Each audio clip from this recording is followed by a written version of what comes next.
Igama lami ngingu-Amatula. Sizokwenza ama-inequalities emgqeni wezinombolo.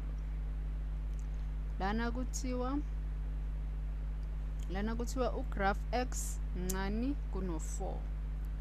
Manje asidwebe umugqa wethu wezinombolo ukubonisa lokho ukuthi ngempela mncane kuno-4 u-x.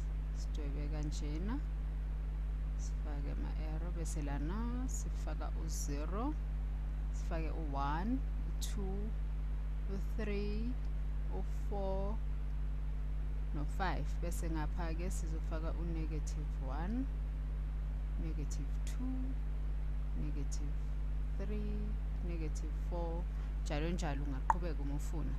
Bese lana sifuna ukubonisa ukuthi ugraph x mncane kuno-4. Ngoba kuthiwa mncane kuno-4, sizothatha u-4 sizodweba indilinga ku-4 ngoba kuthiwe mncane kuno-4, akushiwanga ukuthi ulingana no-4, kuthiwe mncane kuno-4.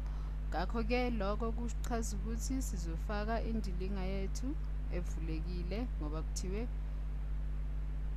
mncane kuno-4. Bese-ke mase ivulekile indilinga yethu kanje, sizothatha wonke amanani angaphansi kuka-4 siwadwebele kanje, siwadwebele kanje ngalombala lona.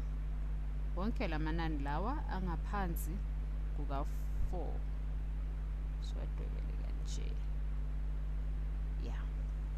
Lawa-ke amanani angaphansi kuka-4 njengoba kushiwo. Ukubonisa ukuthi iqiniso, ungathatha noma yiliphi inani ngapha emgqeni oblue. Ngapha ungathatha u-2, ungathatha u-2 umfake lapha ku-x. U-2 yebo mncane kuno-4, kuyiqiniso lokho. Bese nangapha ungathatha u-2 yebo mncane kuno-4. U-4 ngeke umthathe ngoba u-4 akekho mncane kuno-4, kodwa u-4 ulingana no-4, and u-5 ngeke simsebenzise ngoba u-5 yena mkhulu kuno-4. Ungakhohlwa ukuvakashela uClickMaths ufunde okuningi.